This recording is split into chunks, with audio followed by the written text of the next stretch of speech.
하나님 말씀 보시겠습니다. 창세기 32장입니다. 창세기 32장 33절에서 30절까지 말씀을 같이 보도록 하겠습니다. 창세기 32장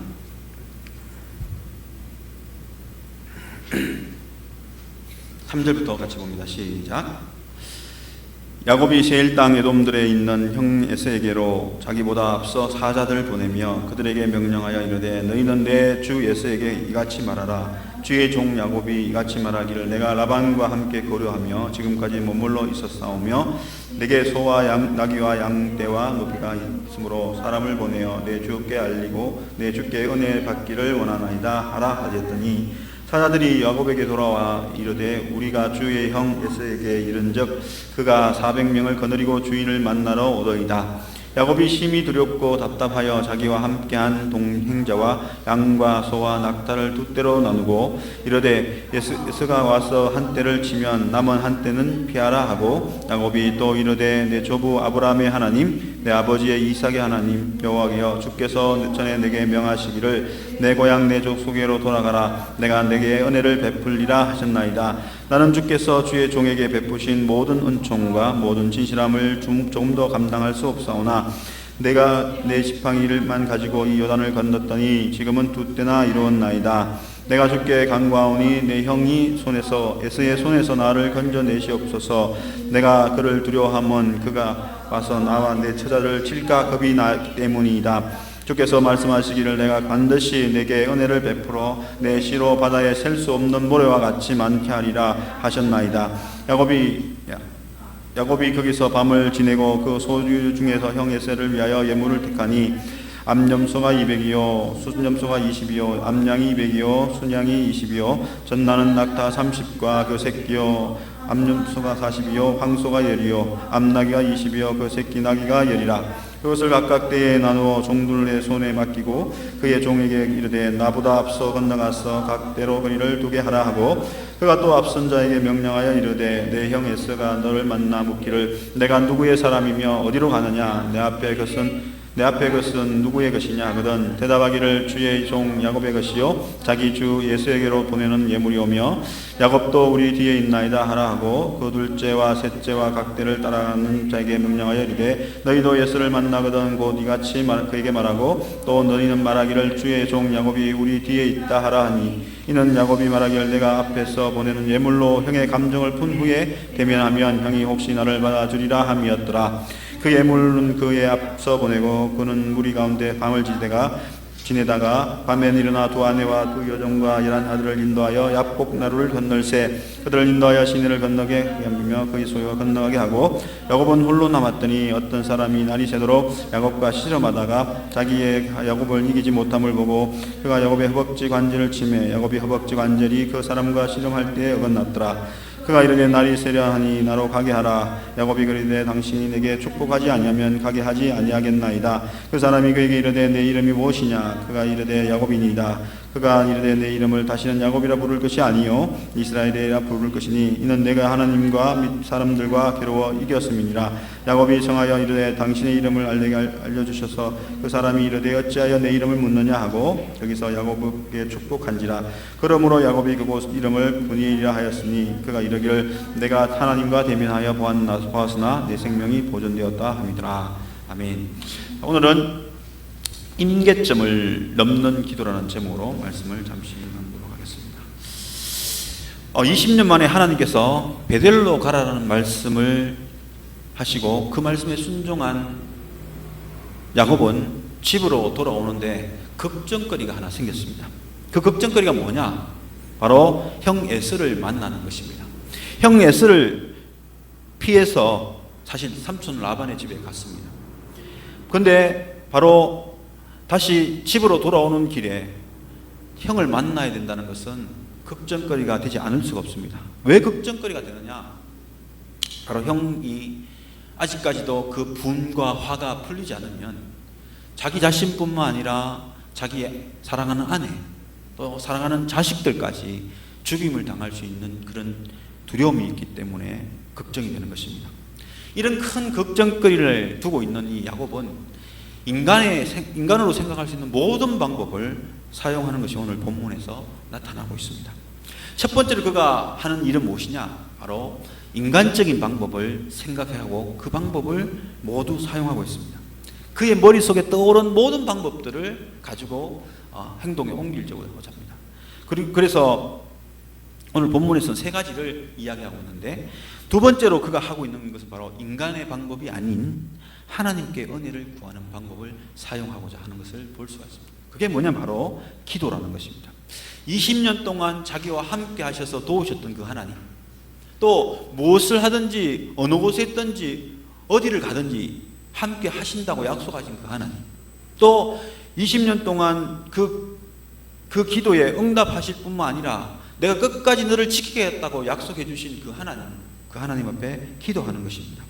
첫 번째로 인간의 방법으로 야곱은 무엇을 하고 있느냐? 첫 번째는 바로 선발대를 보내서 자기 자신의 소식, 자기 자신에 관한 이야기를 형 에서에게 이야기하고, 또 형에게 은혜와 긍휼을 얻기 위해서 선발대를 보내는 방법을 사용을 했습니다. 그래서 이 선발대를 통하여서 이 야곱의 마음을 전달하고자 하는 것이죠. 바로 형 에서에게 나는 화해를 하고 싶다.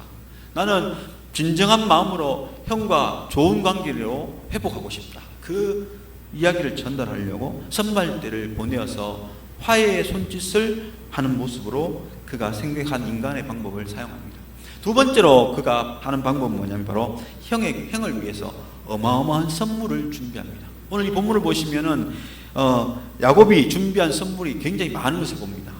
암양 200마리, 수장 20마리, 암염소 200마리, 수점소 20마리, 또 젖나는 낙타 30마리와 그 새끼들. 젖이 난다는 것은 이미 출산을 한 낙타가 아니겠습니까? 그래서 30마리면 그 새끼도 30마리가 되겠죠. 그리고 암염소 40마리, 또 황소, 수점소가 황소죠. 황소가 10마리, 암낙이 20마리, 낙이 새끼가 10마리. 총 합하면 얼만큼 되냐면 바로 580마리를 준비했어요.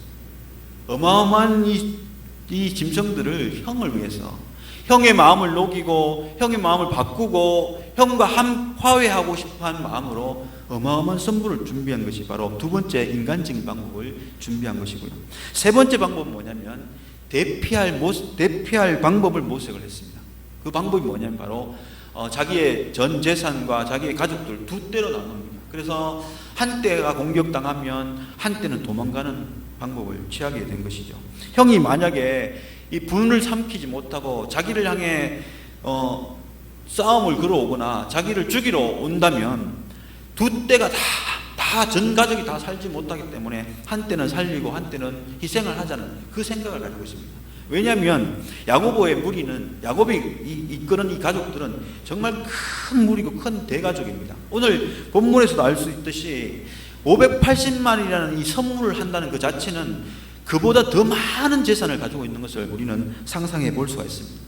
그 많은 숫자의 양들과 소떼들과 낙타들을 생각한다면 580마리를 선물로 준다는 이 모습을 보면 그 가지고 있는 재산은 수천 마리, 수만 마리가 되지 않을까 생각을 우리는 할 수가 있는 것입니다.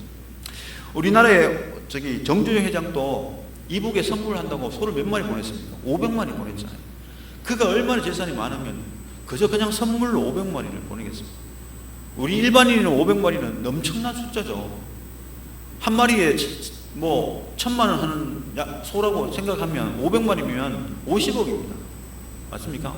50억입니다. 적은 숫자가 그 사람이 가지고 있는 돈은 엄청나겠죠.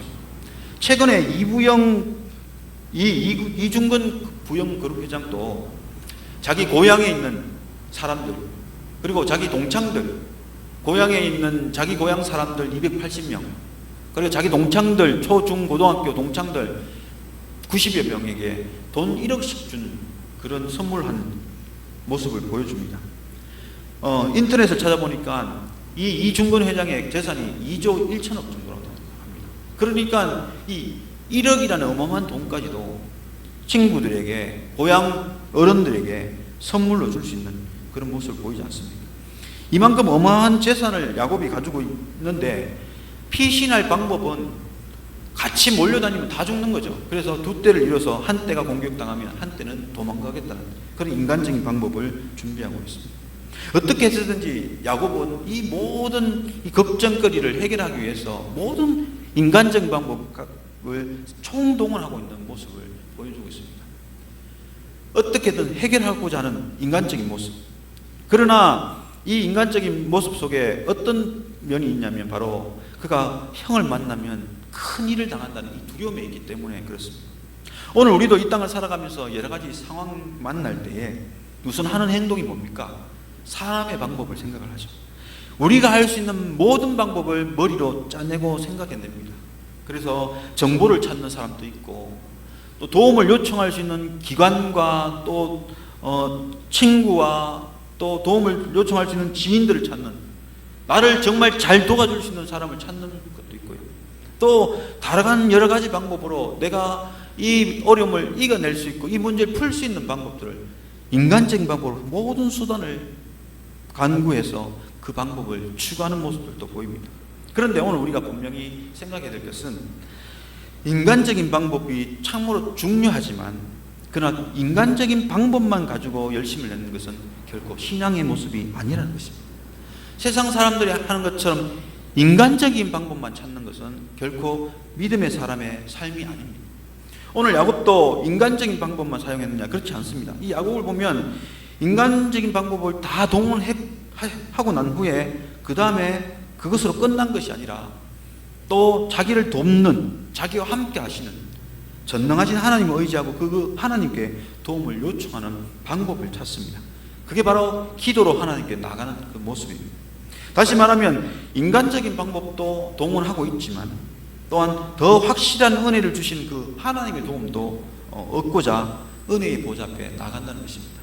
사실 20년의 그 외삼촌의 집에서의 삶은 자기가 인간적인 방법으로 뭔가를 얻기보다는 하나님의 방법으로 그가 모든 재산을 얻고 자기의 수고함의 대가를 얻었기 때문에 그는 20년 동안 삼촌에게 많은 이 속임을 당하면서도 하나님의 도우심을 통하여 자기의 모든 이 노동의 대가를 얻는 또 축복을 받는 경험을 했기 때문에 그가 오늘 이 걱정거리 속에서 형을 다시 만나야 되는 이 걱정과 이 형을 만날 때 어떤 어려움을 당할지 모르는 그 무서움에 대해서 해결할 방법을 인간적인 방법도 사용을 하지만 또한 하나님의 방법도 사용을 하고 있다는 것입니다. 그래서 오늘 본문을 보시면 9절에서 12절에 그런 기도를 합니다. 어떻게 기도하고 있느냐면 바로 야곱이 이르되 내 조부 아브라함의 하나님, 내 아버지 이삭의 하나님이여 여호와여, 주께서 내게 명하시기를 내 고향 내 족속에 돌아가라, 내가 내게 은혜를 베풀리라 하셨나이다. 나는 주께서 주의 종에게 베푸신 모든 은총과 모든 진실함을 조금도 감당할 수 없사오나 내가 내 지팡이만 가지고 이 요단을 건넜더니 지금은 2때나 이루었나이다. 내가 주께 간구하오니 내 형의 손에서 에서의 손에서 나를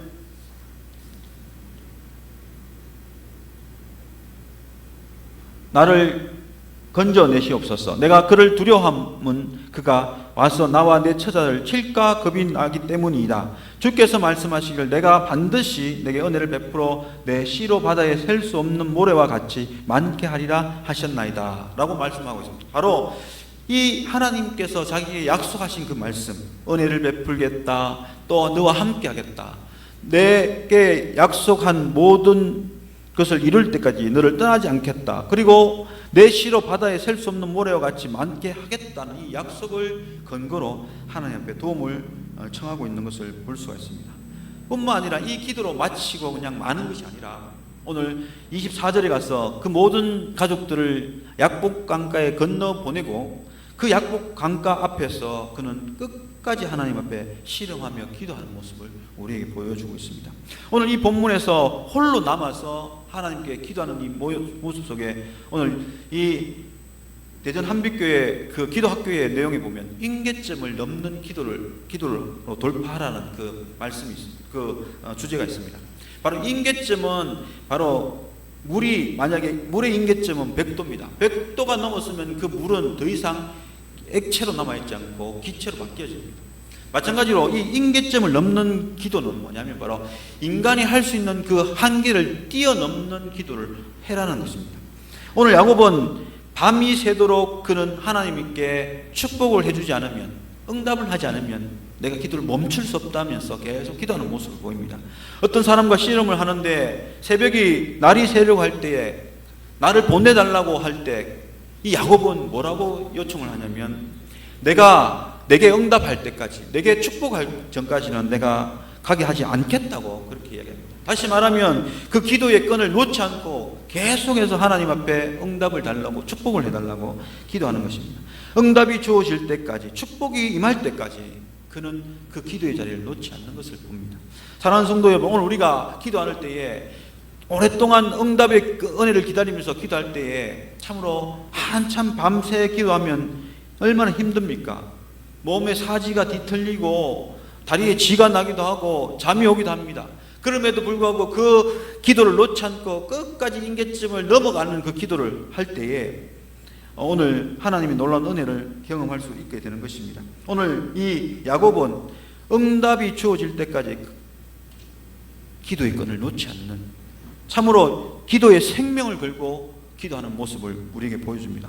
이 임계점을 뛰어넘는 이 기도 때문에 결국 야곱은 응답을 받고 축복을 받게 됩니다. 그래서 그는 이제 마음의 평안을 얻고 형을 만나게 되는, 또 형을 만날 때 형이 마음이 180도 바뀌어서 처음에는 그 형이 나를 만나면 죽일 것 같은 그런 마음이 들었는데 이제는 정말 형을 만나니까 그 형은 나를 끌어안고 울고 불며 나를 지켜주겠다고, 나를 보호해준 호위무사가 되겠다고 그렇게까지 야곱을 도와주는 사람으로 바뀐 것을 봅니다. 사랑하는 성도 여러분, 우리도 가끔은 기도하면서 임계점을 뛰어넘는 기도를 할 필요가 있습니다. 오랫동안 하나님 앞에 응답이 임할 때까지, 내 마음에 평강이 임할 때까지 부르짖는 기도가 있을 때가 필요합니다. 왜냐하면 그 임계점을 뛰어넘는 기도를 할 때 하나님의 놀라운 역사가 우리에게 일어날 수가 있기 때문에 그렇습니다. 이 야곱도 밤새 철야하면서 새벽이 오기까지, 또 그 응답이 이루어지기까지 포기하지 않는 기도를 했습니다. 처음에는 그냥 약속의 말씀 붙들고 기도하는 것을 끝냈지만, 그러나 다시금 마음 먹었던 것은 이제는 응답 받을 때까지, 축복 임할 때까지 그 기도를 멈추지 않는 기도를 한 것을 우리에게 보여줍니다. 그러므로 인해서 결국은 그가 응답을 받고 이제는 그 걱정과 근심을 다 떨쳐버리고 평안한 마음으로 형을 만나게 되는 놀라운 은혜를 얻는 것을 봅니다. 사랑하는 성도 여러분, 우리가 할 수 있는 기도는 많이 있습니다. 그러나 임계점을 넘어가는 이 기도는 결코 쉬운 것은 아닙니다. 그러나 때로는 우리가 이 임계점을 넘는 기도를 할 필요가 있고, 또 그 임계점을 넘는 기도를 통하여 하나님의 응답을 얻기까지 쉬지 않고 멈추지 않는 기도가 분명히 필요합니다. 그럴 때에 하늘로부터 내려오는 놀라운 응답을 우리가 체험할 수가 있고, 그 응답으로 인하여서 우리도 야곱이 누렸던 이 축복을 경험할 수가 있게 되는 것입니다. 그래서 저 여러분도 이 임계점을 넘는 기도를 통하여 오늘 야곱이 경험했던 그 은혜를 우리도 경험하고, 또 하나님의 응답을 누리는, 응답이 이루어질 때까지 기도하는 저와 여러분의 삶이 될 수 있기를 주님의 이름으로 축복해 드립니다.